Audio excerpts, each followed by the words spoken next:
Now, let us see how we take the reading or the measurement through this screw gauge. इस screw gauge के द्वारा हम reading और measurement कैसे लेते हैं?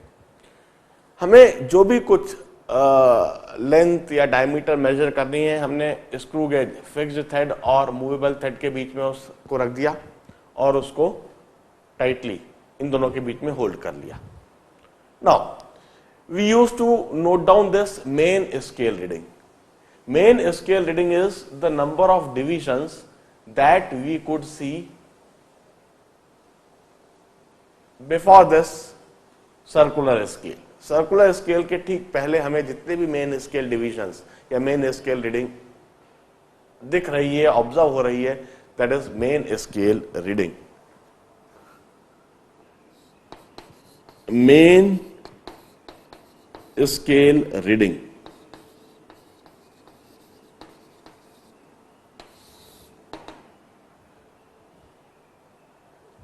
हम कहते हैं, इसको मैं शॉर्ट फॉर्म में MSR लिखूंगा. Its number of main scale divisions which are observed just before circular scale. This is number of main scale divisions observed just before circular scale.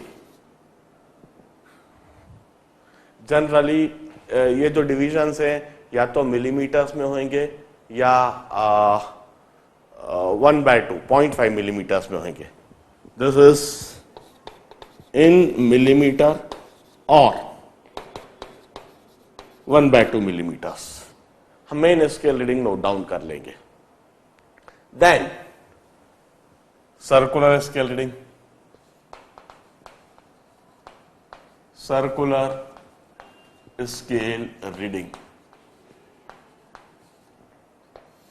इसे हम CSR लिखेंगे शॉर्ट फॉर्म में.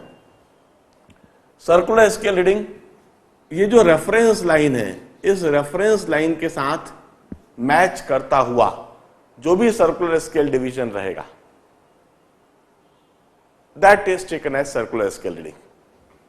हम कहेंगे circular scale division, circular scale division overlap with the reference line. Reference line के साथ overlap होता हुआ जो भी सर्कुलर स्केल डिवीजन है, that is taken as circular scale reading. इस तरीके से हम circular scale reading note down कर लेंगे. And then we'll say that observed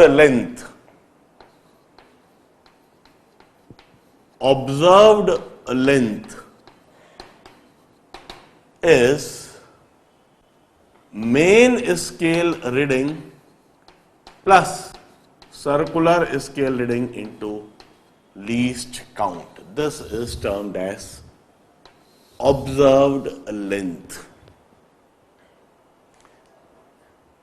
main scale reading जो कि मिलीमीटर्स में या फिर मिलीमीटर्स का भी हाफ फ्रैक्शन में हो सकती है, और सर्कुलर स्केल रीडिंग जो होगी circular scale division into least count. This is circular scale reading. जो भी कुछ सर्कुलर स्केल डिवीजन दिख रहा है, जैसे इस केस में कुछ इनफैक्ट इधर 90 होएगा और यह 80 होएगा. सम 95 या 94 डिवीजन इधर दिख रहा है हमें into least count. This is observed length. अब as I told you, there would be some zero error. Zero error होगा.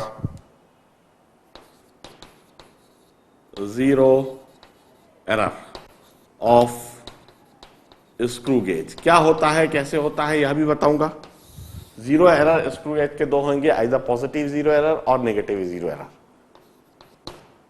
एक तो पॉजिटिव जीरो एरर हो सकता है और दूसरा नेगेटिव जीरो एरर हो सकता है. This zero error is always subtracted from the observed length. कैसे देखेंगे जीरो एरर वह भी बताता हूं, पर मैं अभी डायरेक्टली पहले फॉर्मूला लिखता हूं. True length is always equal to observed length minus zero error. Zero error is always subtracted from observed length in order to get the true length. True length obtain करने के लिए zero error को हमेशा subtract करा जाता है. We'll always write like this. True length is equal to main scale reading plus circular scale division into least count, which would be circular scale reading minus zero error. This is the true length that is taken, that is noted for any screw gauge. Screw gauge के द्वारा हम इस तरीके से true length लिखेंगे. अब मैं zero error के बारे में समझाता हूं कि how this zero error is noted, how this zero error is taken and how it is calculated. देखिए, पहले इसे नोट डाउन कर लीजिए. Now let's try to understand the zero error of a screw gauge. Zero error of a screw gauge. किसी भी screw gauge के लिए zero error क्या होता है और उसको कैसे मेजर करा जाए. देखिए, एक सिंपल सी बात है. जब स्क्रू गेज के दोनों थ्रेड के बीच में स्पेसिंग जीरो हो जाए तब मेन स्केल रीडिंग और सर्कुलर स्केल रीडिंग जीरो होना चाहिए. मगर ऐसी सिचुएशन में भी यदि मेन स्केल रीडिंग और सर्कुलर स्केल रीडिंग कुछ फाइनाइट ऑब्जर्वेशन दे रही हो, इसका मतलब वह डिफेक्टिव स्क्रू गेज है, वहां पर एक जीरो एरर है जिसे करेक्ट करने की आवश्यकता है. सबसे पहले जीरो एरर रीड करने के लिए सिचुएशन को ड्रॉ करता हूं मैं. यह फिक्स्ड थ्रेड और यह मूवेबल थ्रेड, इन दोनों को हमने मिला दिया और इन दोनों के बीच में स्पेसिंग जीरो कर दी. यह फिक्स्ड थ्रेड और यह मूवेबल थ्रेड, इन दोनों को हमने मिला दिया और इन दोनों के बीच में स्पेसिंग जीरो कर दी. ऐसी सिचुएशन में यह आगे यहां तक आ जाएगा और यह रेफरेंस लाइन और यह सर्कुलर स्केल भी आगे मूव कर जाएगी और सर्कुलर स्केल की कुछ इस तरह से सिचुएशन दिखने लगेगी.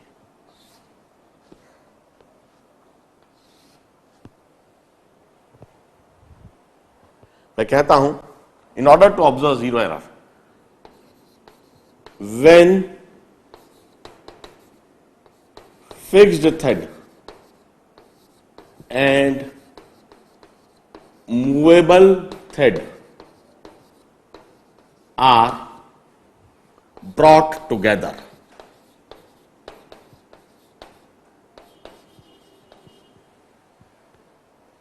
when fixed thread and movable thread are brought together, इस सिचुएशन में if main scale reading is zero and circular scale reading is also zero, it's a perfect screw gauge with no zero error. It implies it's a perfect screw gauge with no zero error। ऐसी condition में उस screw gauge में कोई error है ही नहीं। यदि आपने fixed thread और मूवेबल थ्रेड को एक साथ में लिया है और मेन स्केल रीडिंग भी 0 दिख रही है और सर्कुलर स्केल डिवीजन भी 0 दिख रहा है, तो मगर ऐसा नहीं है। मेन स्केल का 0 और कुछ डिवीजन दिख रहे हैं और सर्कुलर स्केल में भी कुछ डिविजन्स दिख रहे हैं।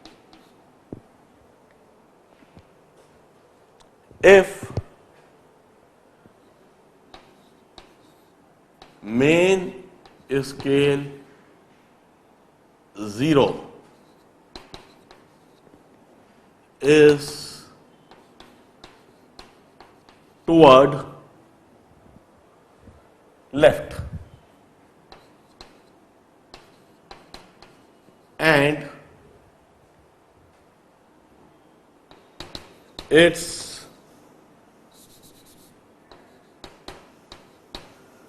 division are observable, are seen। Main scale में कुछ डिविजन्स दिख रहे हैं। Now this situation is termed as positive 0 error. इसे हम पॉजिटिव 0 एरर कहते हैं। And in that case this positive 0 error is given as. अब इसमें जो भी कुछ मेन स्केल रीडिंग दिख रही है उसे नोट डाउन कर लीजिए और जो भी कुछ सर्कुलर स्केल डिवीजन दिख रहा है, circular scale division into least count, this is the positive 0 error in this situation. दोनों थ्रेड को मिला दिया। अब जो भी कुछ आपको मेन स्केल रीडिंग दिख रही है उसे नोट डाउन कर लीजिए और जो भी कुछ सर्कुलर स्केल डिवीजन दिख रहा है into least count, circular scale division into least count, this circular scale reading, main scale reading plus circular scale reading, this is the positive 0 error.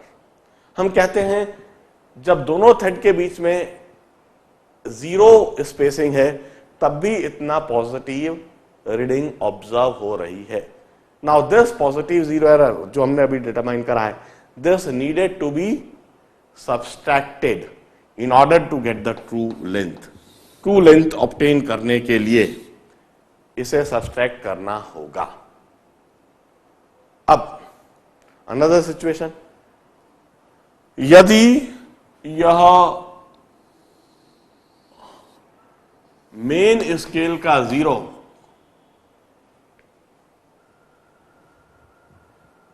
दिखे ही नहीं,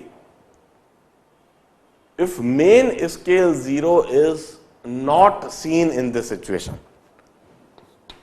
if main scale 0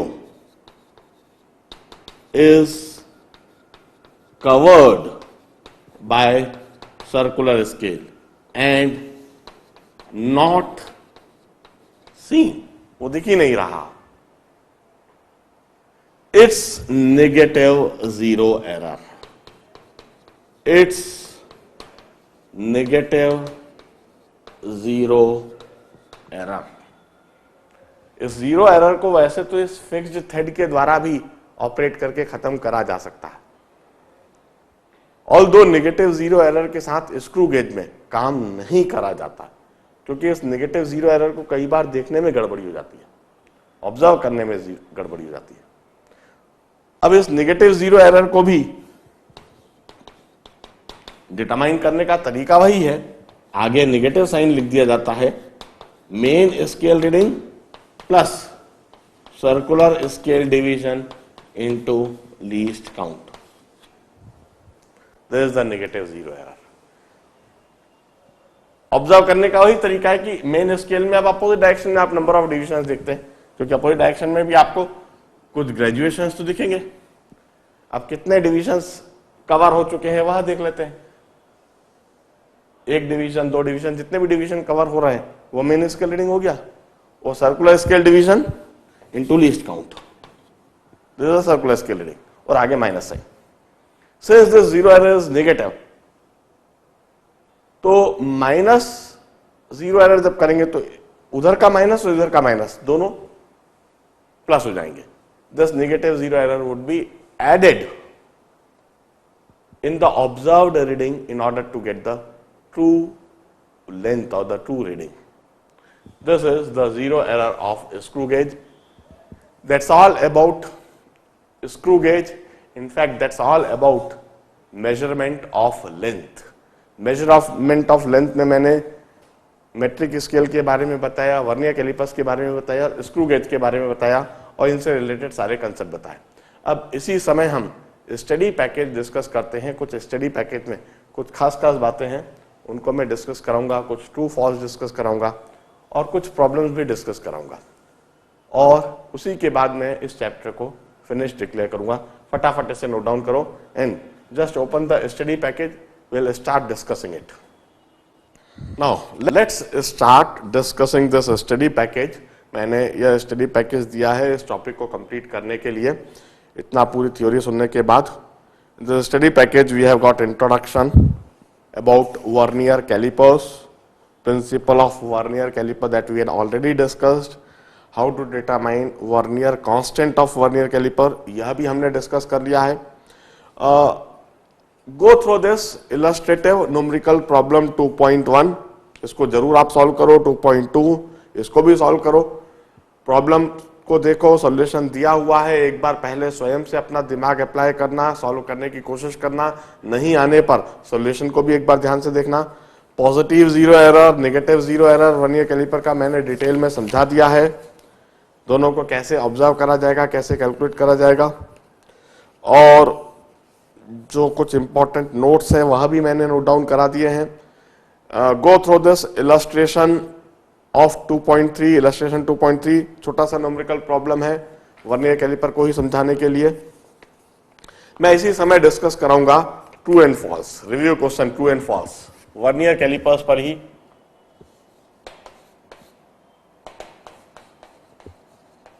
true and false इस section को मैं जरूर discuss कराऊंगा क्योंकि कुछ concept clear जरूर होते हैं इससे।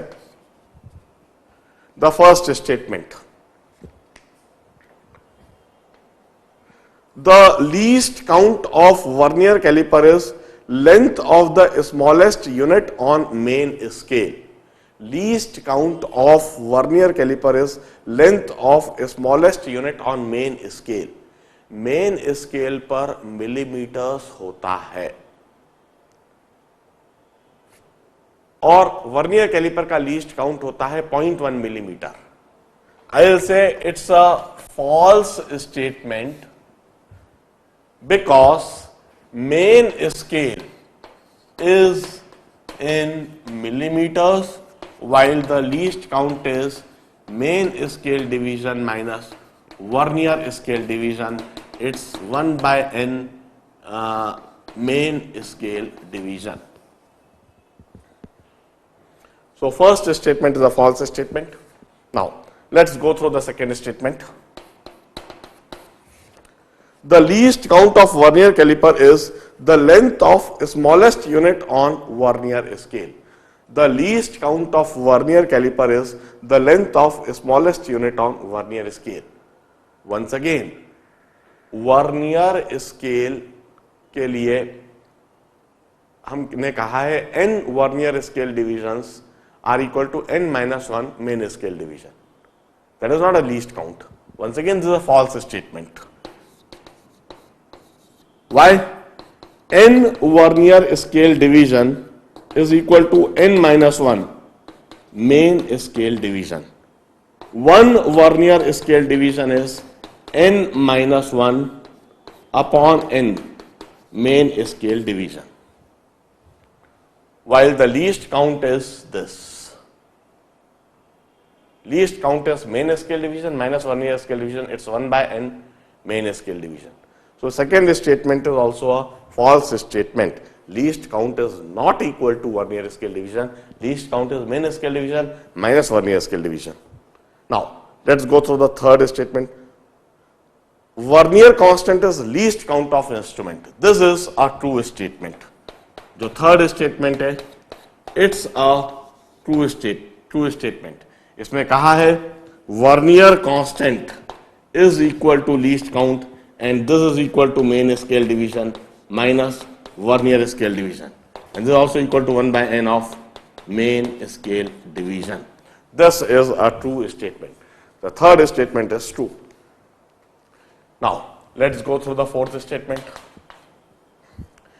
Vernier constant is defined as difference between the value of smallest main scale division and the value of vernier scale division. Now this is also a true statement. ये वही वाली बात है जो मैंने अभी अभी लिखी है, vernier constant is main scale division minus vernier scale division. इसी को हमने लीस्ट काउंट कहा है and this is 1/n of main scale division. This is equal to 1/n of main scale division. Fourth statement is a true statement. Now, fifth, the vernier scale is always movable. This is true statement. Vernier scale is movable. Yes, vernier scale is movable. ये हम जानते हैं, vernier scale moves on main scale. Vernier scale main scale के ऊपर move करती है। अब positive zero error, sixth statement, positive zero error is added to observe reading and negative zero error is subtracted from and negative zero error is subtracted from the zero error. ये गड़बड़ है। Positive zero error is added. In fact, zero error is always subtracted. मैं कहूंगा zero error is always subtracted from observed reading in order to get the true reading. तो positive zero error तो subtract होएगा और negative zero error ultimately add हो जाएगा। So sixth statement is a false statement. Now let's go through the seventh statement. Zero correction is equal in magnitude but opposite in sign to zero error. Now this is a true statement. This is a true statement. Zero error, zero correction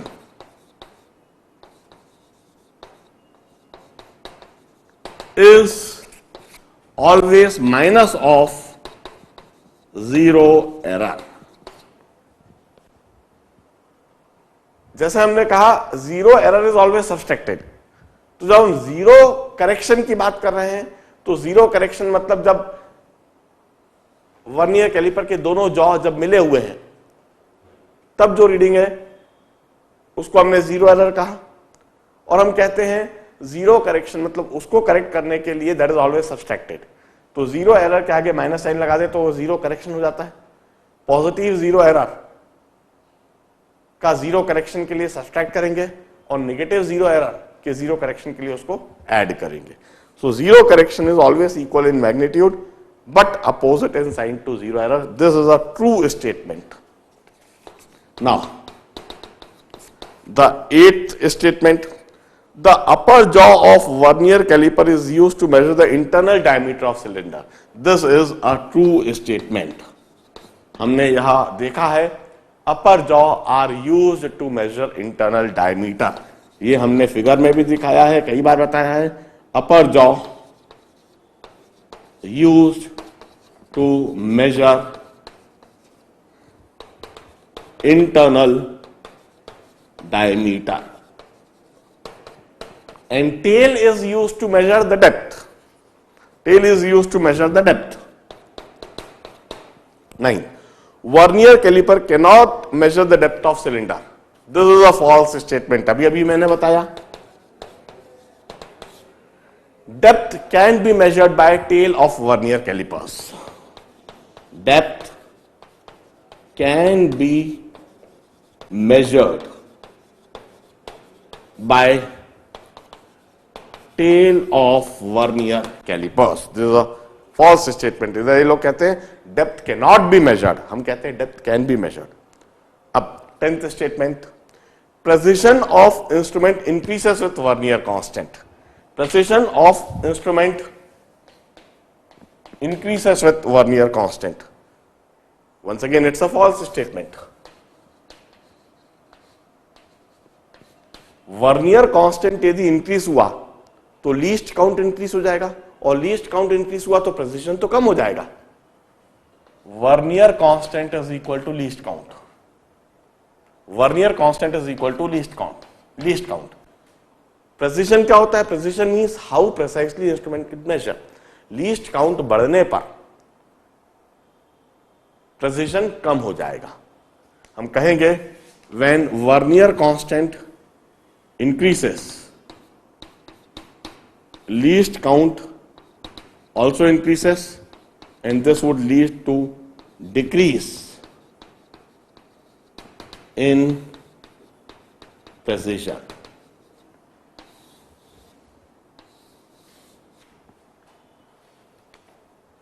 Tenth statement is a false statement. उन्होंने क्या कहा है?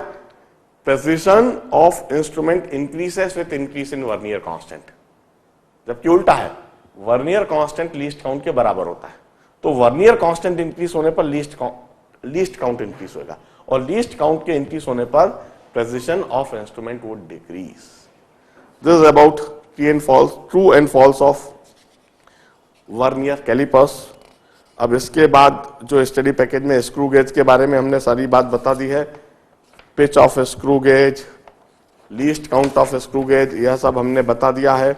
Illustration 2.4 एक छोटा सा problem है screw gauge पर, उसको सॉल्व कीजिए. Zero error of screw gauge बता दिया, positive zero error, negative zero error, यह सब चीज हमने डिस्कस कर दी है. छोटा सा इलस्ट्रेटिव न्यूमेरिकल प्रॉब्लम 2.5, 2.6, 2.7, यह सारे आपको सॉल्व करके देखना है. पहले प्रॉब्लम पढ़िए, सॉल्व करने की कोशिश कीजिए, स्वयं से सॉल्व करने की कोशिश कीजिए. नहीं बनता है तो वहां सॉल्यूशन दे रखा है. नाउ बैकलैश एरर मैं इसके बारे में समझाता हूं, और इसी समय true and false screw gauge के वहां भी डिस्कस कराता हूं. इसे नोट डाउन कीजिए please. Now about screw gauge, there is backlash error.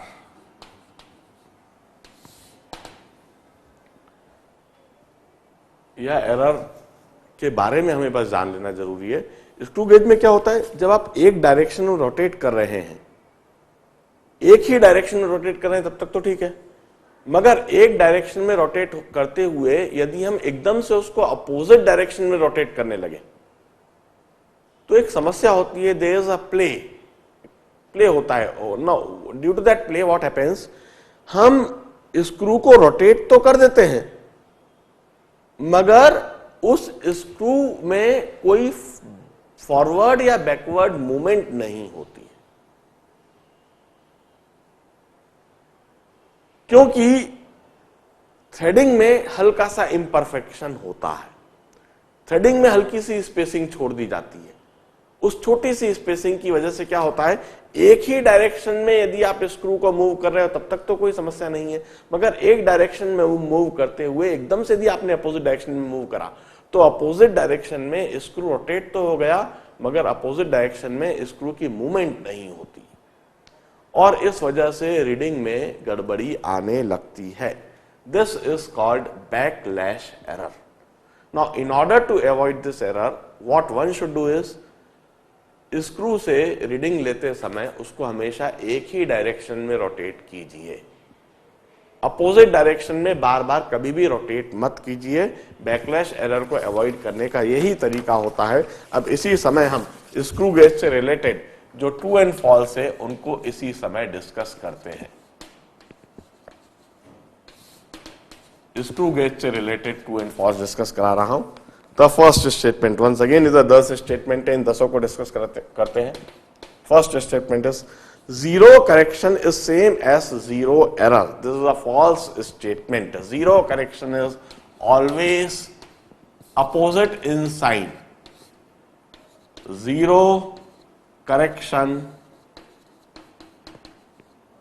is always negative of zero error. Since zero error is always subtracted, that's why we say that zero correction is always minus of zero error. It's the same in magnitude but opposite in sign. The second statement, least count of screw gauge is equal to pitch. Once again, this is a false statement. Once again, second statement is a false statement. Least count of screw gauge is equal to pitch. This is a false statement. In fact, least count is pitch upon least count of screw gauge is pitch upon number of circular scale division. Pitch upon number of circular scale division is least count of screw gauge. अब third statement क्या है, जरा read करते हैं. Pitch of screw gauge depend on number of division on circular scale. Now this is a correct, sorry pitch of screw gauge depend on number of division on circular scale. This is a false statement. Once again, this is a false statement. हम कहते हैं pitch depends on the manufacturing design. It's spacing between the threads. It's spacing between threads. वो circular scale division पर कभी भी depend नहीं करती है. सर्कुलर स्केल पर कितने भी डिवीजन हो उससे कोई फर्क नहीं पड़ता पिच पर. Least count of screw gauge depends only on number of circular scale division. यह भी गलत हो गया. Least count depend on pitch as well as number of circular scale division. जो इनने कहा है only on circular scale division, इस वजह से यह गलत हो गया. ओनली शब्द लिख दिया, इसलिए हम कहते हैं least count depends both on pitch and number of circular scale division. इन दोनों पर ही लीस्ट काउंट डिपेंड करता है. Fifth, backlash error can be avoided by giving forward and backward movement repeatedly. In fact यह भी फॉल्स है. बैकलैश एरर तो बढ़ जाता है फॉरवर्ड और बैकवर्ड रिपीटेडली देने से. उल्टी बात बोल रहे हैं. Backlash error can be avoided by giving forward and backward movement. In fact, forward and backward movement repeatedly देने से it invites backlash error. Forward and backward movement invite backlash error. Forward और बैकवर्ड मूवमेंट साइमल्टेनियसली यदि देंगे तो इससे backlash error और बढ़ जाएगा और समस्या बढ़ जाएगी. In next statement, in positive zero error zero of circular scale lie below the reference line. In positive zero error बिल्कुल सही. हम कहेंगे, आप देखिए जीरो से कुछ फाइनाइट पॉजिटिव वैल्यू आ जाएगी सर्कुलर स्केल में. पॉजिटिव जीरो एरर में zero of circular scale lie below the reference line. कुछ finite positive value circular scale में दिखने लगेगी. Circular scale division will become finite. Now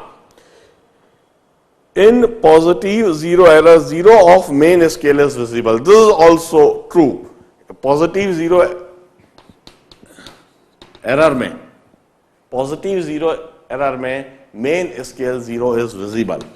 Main scale zero is visible in positive zero error। यह statement भी बिल्कुल सही है। 8th statement, with the help of ratchet the object can be tightly held between the thread of the screw with the help of। now once again, जो screw gauge के दोनों thread के बीच में आप ऑब्जेक्ट लगा रहे हो उसमें टाइटनिंग तो करना ही नहीं है, तो रैचेट तो उसकी टाइटनिंग को अवॉइड करने के लिए लगाया जाता है। ये रैचेट क्या होता है मैंने बताया नहीं, इधर मैं बताता हूं। स्क्रू गेज में सबसे पीछे जिस चीज को आप पकड़ के स्क्रू गेज को रोटेट करते हो उसको रैचेट कहते हैं। Ratchet is that holding device that we hold while rotating the screw. Screw को रोटेट करने के लिए हम जिस चीज को रोटेट करते हैं उसको रैचेट कहते हैं। अब खास बात, हमें स्क्रू को टाइटली ऑब्जेक्ट के दोनों तरफ टाइटली उसको नहीं कसना है। क्यों? क्योंकि यदि हल्का सा भी हमने ज्यादा टाइट उसको कसा तो वो ऑब्जेक्ट की थिकनेस ही वेरी कर जाएगी। हमें उस ऑब्जेक्ट की थिकनेस को वेरी नहीं कर देना है। इस वजह से क्या होता है, वहां एक पीछे रैचेट जैसी चीज दी होती है ना। What is that ratchet? जैसे ही दोनों स्क्रू के थ्रेड ऑब्जेक्ट के एंड्स को टच करते हैं वो रैचेट उसको फ्रीली घुमाने लगता है। फिर आप चाहे जितना घुमा दो वो स्क्रू को आगे नहीं बढ़ाता है। तो ये जो रैचेट होता है it avoid tightening of that object. I will say this is a false statement because ratchet avoid tightening of the object between fixed and movable thread। Fixed और मूवेबल थ्रेड के बीच में ऑब्जेक्ट टाइटन नहीं हो जाए इसको avoid करने के लिए रैचेट होता है। Hence it's a false statement. Screw gauge with pitch of 0.5 millimetre is more precise than instrument with pitch of 1 millimetre if both have same number of circular division. Now this is a true statement. Since least count is pitch upon circular scale division, and when least count decreases precision increases। precision increases, least count जितना कम होगा instrument का precision उतना ही बढ़ेगा। तो इधर number of circular scale division तो same होगा इन दोनों में। पिच एक स्क्रू गेज में 1 है, दूसरे स्क्रू गेज में 0.5 है, तो जहां पिच कम है वहां लीस्ट काउंट कम होगा, और जहां लीस्ट काउंट कम हो गया वहां इंस्ट्रूमेंट का प्रेसिशन बढ़ गया। So this 9th statement is a true statement. 10th, screw gauge is also called micrometer. This is a true statement. Screw gauge is also termed as micrometer because it may read length in micrometers। क्योंकि screw gauge से हम micrometres में भी जो length है उसको भी हम मेजर कर पाते हैं, इसी वजह से स्क्रू गेज को हम माइक्रोमीटर भी कहते हैं। This are all discussion of true and false of screw gauge. इसके बाद स्टडी पैकेज में स्फेरोमीटर दिया हुआ है, you can avoid it. Spherometer is not included in the JEE syllabus. इसके बाद यहां कुछ प्रॉब्लम फॉर प्रैक्टिस दिए हुए हैं एक्सरसाइज में। वर्नियर कैलिपर और स्क्रू गेज पर से कुछ 10-12 प्रॉब्लम्स इसमें दिए हुए हैं। Solve them for the practice purpose. Practice के लिए इन 10-12 प्रॉब्लम्स को आप सॉल्व कीजिए, आप इजीली सॉल्व कर पाएंगे। it would take nearly 1 or 1.5 hours to solve this study package. इस स्टडी पैकेज को सॉल्व करने के लिए कुछ 1 से 1.5 घंटे का समय लगेगा।